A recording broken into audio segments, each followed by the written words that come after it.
Welcome to BaseballGuys.com. I'm your host here on Around the Horn on Friday, Ray Flowers. Andre Ethier leads the National League with a 29-game hitting streak, but do you know who leads the American League right now with the hitting streak? He's a Red Sox player, he's a speedster. Of course, I'm not talking about Carl Crawford, though he does have a 5-game hitting streak right now. I'm talking about Jacoby Ellsbury. During the 14-game hitting streak that Ellsbury is currently on, he's batting a cool .350, 21 for 60. He has returned to the level of almost being an elite level talent that he was for a couple of seasons before injuries set in. Ellsbury's pushed his batting average up to 270 on the year. He's got 8 steals, and again, that 14-game hitting streak is the best in the American League, finally righting the ship after a very, very disappointing 2010 season. Roy Halladay and David Price, superstars on the hill, everyone knows that. Top 20 for both of them coming into this season. Halladay almost roundly regarded as the #1 option. Both of these guys have been dominating in their careers in these two instances, and it's really shocking. With Halladay, all NL East competition, every time he's faced any team in the NL East, Roy Halladay is 18-1 with a 1.56 ERA. Simply phenomenal. David Price isn't quite as good, but when he faces the Toronto Blue Jays, he can't be beat. In his 9 appearances against that club, he's 8-0, and his ERA is 1.99. Obviously, you start both these guys all the time, but make doubly sure Halladay is in your lineup when the Phillies are facing an NL East opponent, and David Price has to be starting for you when the Rays take on the Blue Jays. Roy Oswalt, one of the Philly pitchers along with Roy Halladay, missed his last start. He went home to be with his family after all the problems with the weather and everything. He wanted to go home and make sure everyone was okay.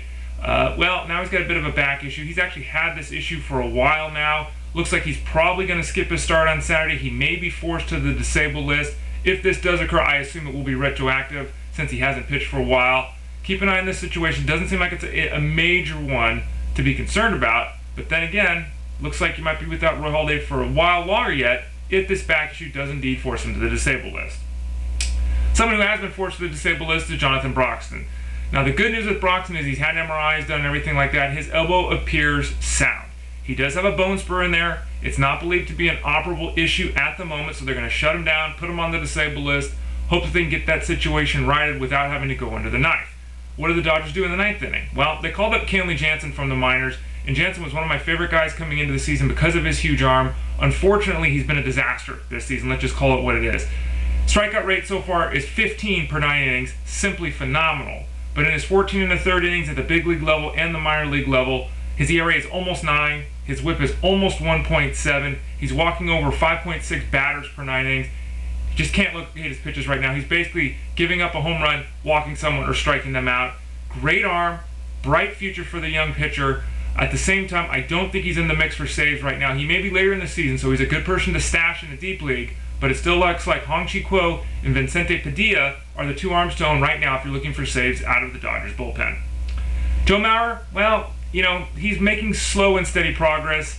Bilateral leg weakness, the virus, all of these things. He lost 10 to 15 pounds. He's improving. He's back to doing some baseball-related activities, but the Twins basically announced that he's going to be gone for at least a couple of more weeks. Ugh. He's probably going to be back at the end of May then. You're going to have to continue to bide your time at catcher.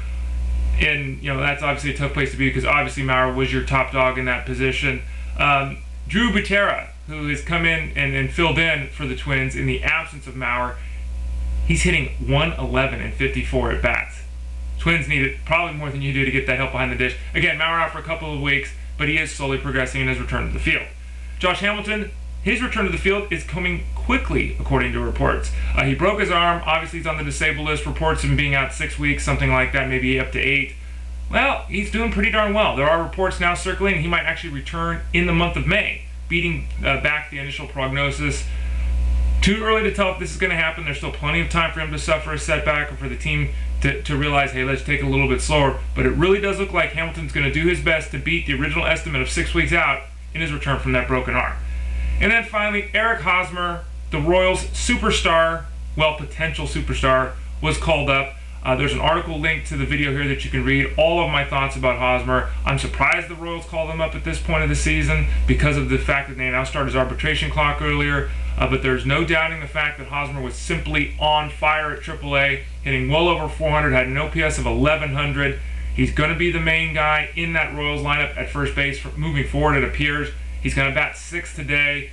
Remains to be seen how much legway, how much room the Royals will give him if he struggles. Let's not forget Kila Kiahue, who he's replacing at first base, has waited for years to get the opportunity, and he's now being demoted to the minors after only 82 at-bats. So I really wonder what's going to happen if Hosmer struggles to start off. But Hosmer's got a great bat. A lot of people compare him to Joe Mauer, who I mentioned earlier. He should be able to hit for average early on, but I don't know if he'll be able to really power the ball into the seats. Keep those expectations in check. Everyone is going crazy with Hosmer, dropping more talented players to pick him up because of the potential he has. Still only 21 years old, still with only, a month and a half in his life above Double-A. Give this guy time before you go all in with Eric Hosmer, though his future is exceedingly bright. I'm Ray Flowers at BaseballGuys.com. Thanks for joining me on Around the Horn, and as always, I'll talk to y'all again soon.